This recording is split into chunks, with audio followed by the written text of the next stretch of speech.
Salut les créateurs de bonheur. Aujourd'hui, je te parle des 4 règles pour faire face aux difficultés.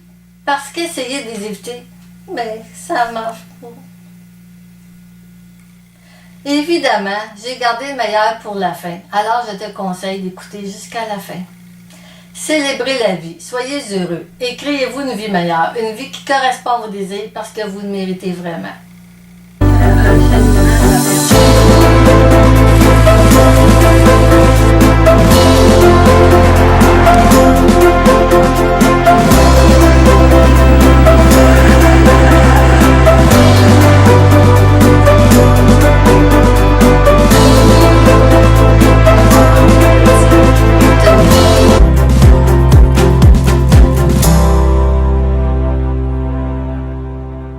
Lucie de lucicdubois.com. Je suis la personne qui va t'aider et te guider vers une vie qui sera plus heureuse et épanouie. Est-ce que ça vous arrive de vouloir éviter les difficultés? Eh bien, moi, hier, je faisais face à des difficultés que j'essayais d'oublier en faisant autre chose. Mais même en faisant autre chose, je n'arrêtais pas d'y penser. Est-ce que vous êtes en train d'éviter une chose difficile à laquelle vous ne voulez pas penser en essayant de lire vos messages, vos notifications? Il y a plusieurs façons que nous utilisons pour ne pas faire face à nos difficultés. Comme par exemple lire constamment nos messages, nos notifications. D'autres vont s'engourdir dans l'alcool, le sexe, etc.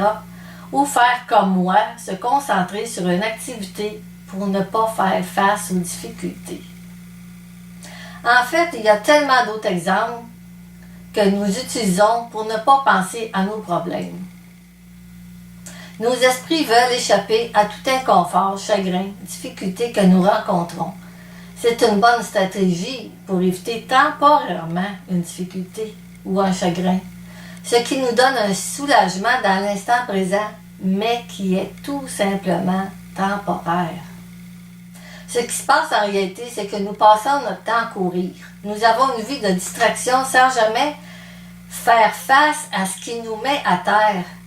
Nous nous tenons occupés, mais nous n'apprenons jamais à faire face à ce qui est à l'intérieur de nous, à ce que nous rencontrons comme énergie. Nous sommes donc à la merci de nos peurs et de nos inconforts.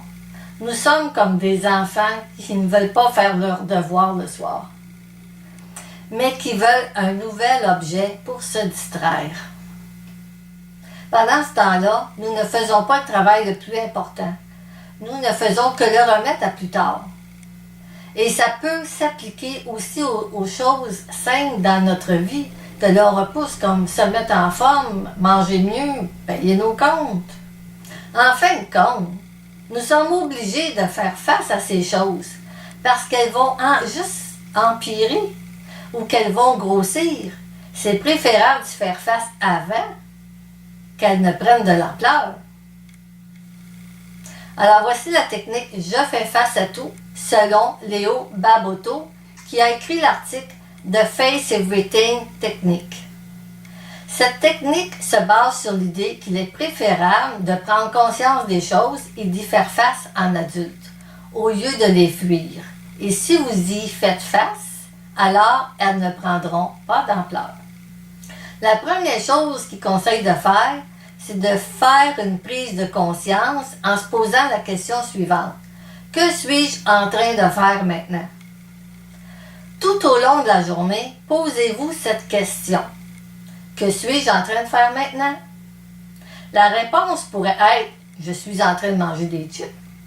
Je prends une bonne coupe de vin. » De consulter mon Facebook, mon Instagram. Cette astuce est simple et en posant cette question, vous êtes en train de prendre une prise de conscience. La deuxième chose qu'il conseille de faire, c'est demandez-vous ensuite que suis-je en train d'éviter? Lorsque les choses deviennent difficiles, nous nous tournons automatiquement vers autre chose. Nous fuyons.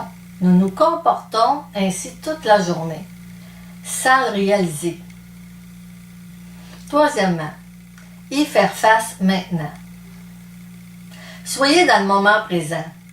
N'essayez pas de trouver d'explication dans votre tête. Laissez le mental de côté. Mais ressentez ce qui se passe dans votre corps au niveau physique. Que ressentez-vous à cet instant? Est-ce vraiment terrible? Eh bien, vous découvrirez que ce n'est pas si difficile que ça.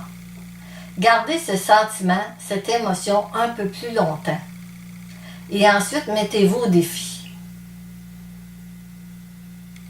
La 4e action, adoptez la bonne action.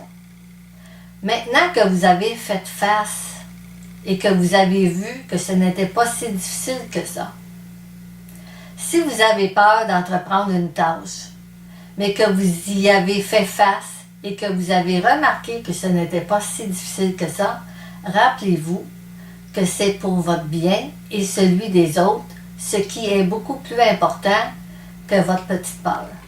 C'est la même chose lorsqu'on fuit une conversation difficile avec quelqu'un qui nous a contrariés. Alors nous devons parler avec cette personne calmement et de façon convenable pour trouver une solution. Bien entendu, tous les problèmes ne vont pas s'évaporer simplement en utilisant cette méthode. Mais je pourrais vous dire qu'en l'adoptant, vous serez capable de faire face à plusieurs choses. Vous vous sentirez mieux en faisant face à vos difficultés au lieu de les fuir comme le font la plupart des personnes. Fini la procrastination et occupez-vous des tâches qui vous font peur. Alors vous serez plus dans l'instant présent plutôt qu'à chercher des distractions. Ceci ne se fait pas du jour au lendemain, mais avec de la pratique. Et si vous avez envie de rejeter cette technique, c'est peut-être une façon de vous cacher. Je vous suggère de faire face aux choses que vous n'aimez pas. Alors maintenant que vous connaissez les 4 étapes pour faire face à vos difficultés, parce que essayer de les éviter ne marche tout simplement pas, je t'invite à pratiquer cette technique pour vous délivrer de vos difficultés rapidement. Si tu as des questions, je t'invite à mettre ça dans les commentaires sous la vidéo. Ça va me faire plaisir de te répondre. Si tu as aimé la vidéo, je t'invite à faire un beau pouce bleu juste en bas. Partage à tes amis ou à ceux que tu penses que ça leur serait utile et assure-toi de t'abonner à ma chaîne YouTube et à ma page Facebook parce que je fais des nouvelles vidéos qui pourront t'aider et transformer ta vie pour être plus heureux et heureuse. Alors jusqu'à notre prochaine rencontre, célébrez la vie, soyez heureux, créez-vous une vie meilleure, une vie qui correspond à vos désirs parce que vous le méritez vraiment. C'est votre amie Lucie qui vous souhaite la paix, l'amour et l'abondance